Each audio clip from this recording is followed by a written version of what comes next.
Dre, he really didn't want Tupac on that record, but Suge, he made him put him on there. Is there any truth to that? Oh, Dr. Dre been had that beat. He had that beat for a while. Man, I've been trying to get a motherfucking Dre beat forever. I put this track on. He starts writing. After the 20, 30 minutes, he said, I got the verse. He's like, turn the fucking mic on, man. Give me that bar beat from Dre, and it's on ball. Only in Cali will we riot, not rally to live and die. In LA, we wear chucks, not valleys. That's why I dressed in locs and What's happening, world?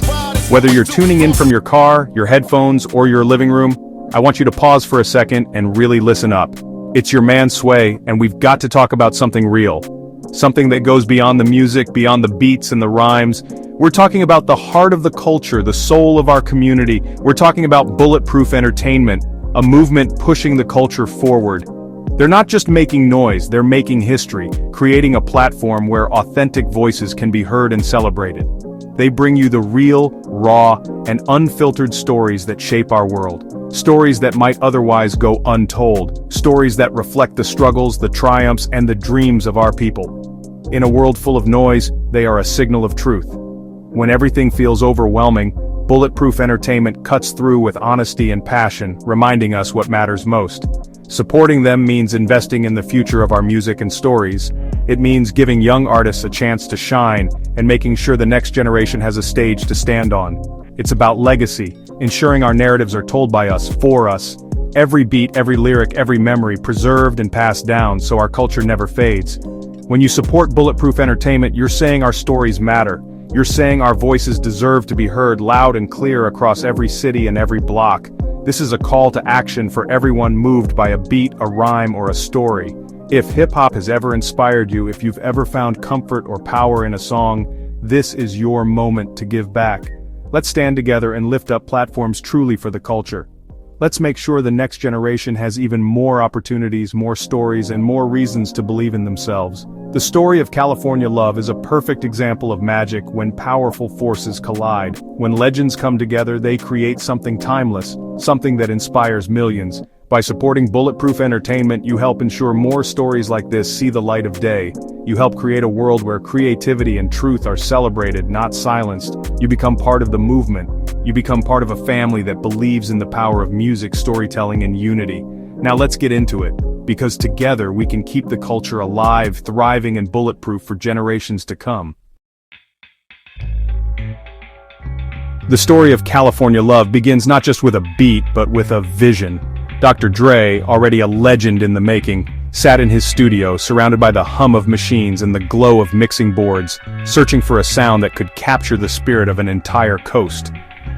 This wasn't just any instrumental, it was a sonic earthquake waiting to happen. A pulse that seemed to vibrate with the energy of Los Angeles itself.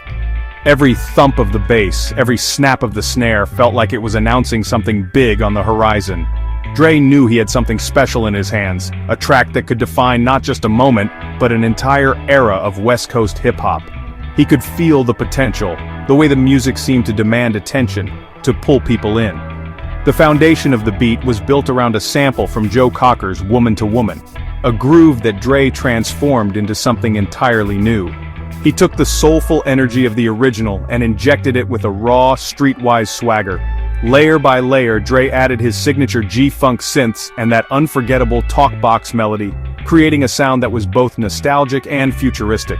It was a musical time machine, blending the past and the present into something timeless. But even with all its power, the track needed the right voice, a presence strong enough to carry its immense weight and turn it into an anthem. Dre knew that the right artist could elevate the beat from a great instrumental to a cultural phenomenon. Dre is a perfectionist, a sonic architect who creates entire worlds for artists to inhabit. He doesn't just make beats, he crafts experiences, waiting for the perfect moment and the perfect collaborator to bring his vision to life. For months, the instrumental sat in the death row vaults, a secret weapon waiting for its time. It was more than just another track. It was a hidden gem, locked away while Dre searched for the missing piece. The beat captured the feeling of cruising down Crenshaw Boulevard on a hot summer day, windows down, the city alive with possibility.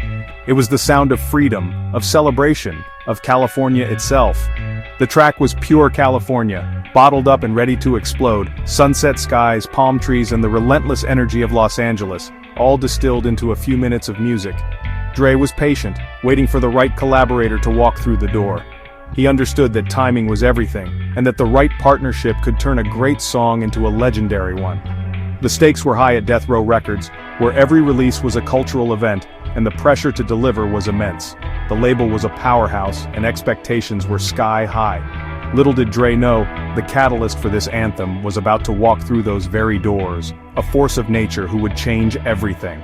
Fresh out of prison, Tupac Shakur was hungry, driven, and ready to change the world. He brought with him a sense of urgency, a fire that matched the intensity of Dre's beat. The stage was set for one of the most powerful collaborations in music history, a meeting of two icons, ready to create an anthem that would echo far beyond California. When Tupac joined Death Row Records, the energy in the building shifted dramatically. It was as if a storm had rolled in, electrifying the air and making everyone sit up and take notice. Suddenly, the label was buzzing with anticipation, and the stakes felt higher than ever before. Suge Knight, the imposing figure at the helm of Death Row, had bailed Tupac out of jail, and Pac arrived with a fire in his belly, determined to prove himself and repay the faith Suge had shown in him. Tupac was ready to hit the ground running, eager to collaborate with everyone at the label, especially Dr. Dre, the legendary producer whose beats had already defined an era. For hip-hop fans, the idea of Tupac and Dr. Dre working together was more than just exciting, it was the stuff of dreams. People imagined the kind of music they could create, and the buzz on the streets was undeniable. But behind the scenes, things weren't so simple. Dre had his reservations, not about Tupac's raw talent, but about how their creative approaches might clash.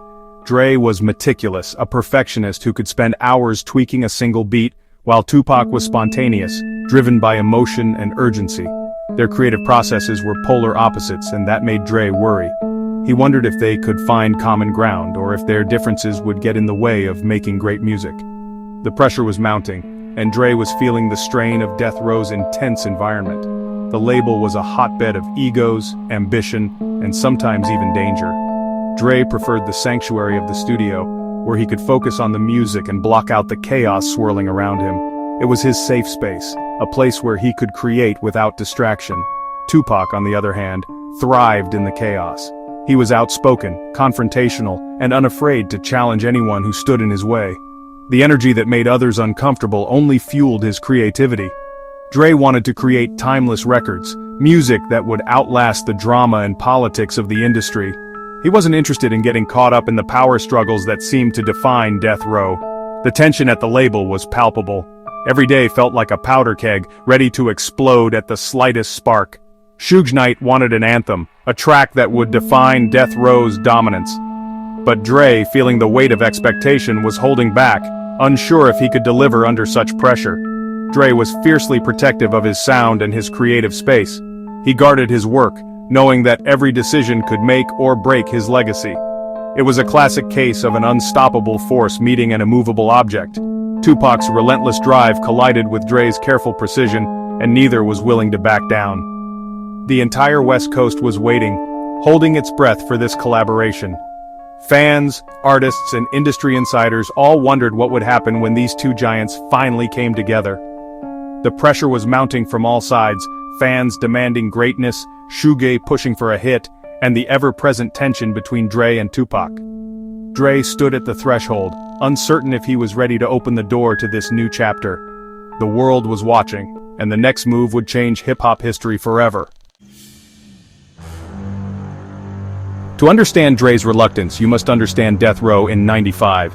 It was a kingdom, and Suge Knight was its king. The atmosphere was intense, a mix of creativity and danger. Dre was a studio nerd, living for the music.